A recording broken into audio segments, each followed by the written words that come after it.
ಸ್ನೇಹಿತರೆ, ಇವತ್ತು ನಾವು ಕಿಡ್ನಿ ವೀಕ್ ಆದರೆ ಏನೇನು ಸಿಂಪ್ಟಮ್ಸ್ ಇರುತ್ತೆ ಅಂತ ಇವತ್ತು ನಾವು ಅರ್ಥ ಮಾಡ್ಕೊಳ್ಳೋಣ.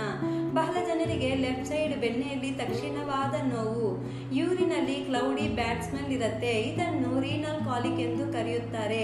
ಯೂರಿನ್ ಬಿಟ್ಟು ಬಿಟ್ಟು ಬರೋದು, ಯೂರಿನ್ ಜಾಸ್ತಿ ಬರೋದು, ಯೂರಿನ್ ಮತ್ತೆ ಮತ್ತೆ ಬರೋದು, ಯೂರಿನಲ್ಲಿ ಹಾಟ್ ಬರ್ನಿಂಗ್ ಸೆನ್ಸೇಷನ್ ಇರುತ್ತೆ, ಯೂರಿನ್ನಲ್ಲಿ ಕಲರ್ ಚೇಂಜಸ್ ಇರುತ್ತೆ, ಯೂರಿನ್ನಲ್ಲಿ ಬ್ಲಡ್ ಬರೋದು, ಯೂರಿನ್ ಪಾಸ್ ಮಾಡಿದರೆ ನೋವಿರುತ್ತೆ, ಡೈಜೆಷನ್ ಪ್ರಾಬ್ಲಮ್, ನಾಸಿಯಾ, ವಾಮಿಟಿಂಗ್ ಇಂತಹ ಸಮಸ್ಯೆ ಇರುತ್ತೆ, ಉಸಿರಾಟ ತೊಂದರೆ ಇರುತ್ತೆ, ಕಾಲ್ ಫೀಟ್ ಆ್ಯಂಕಲ್ಸ್ ಅಲ್ಲಿ ಸ್ವೆಲ್ಲಿಂಗ್ ಇರುತ್ತೆ.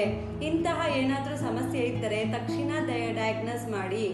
ಇವತ್ತಿನ ದಿನದಲ್ಲಿ ಬಹಳ ಜನರು ಕಿಡ್ನಿಯಲ್ಲಿ ಹೆವಿ ಲೋಡ್ ತಗೊಂಡು ಓಡಾಡ್ತವ್ರೆ because of oily spicy junk food ಇಂದ, ಓವರ್ ಮೆಡಿಸಿನ್ಸ್ ಇಂದ.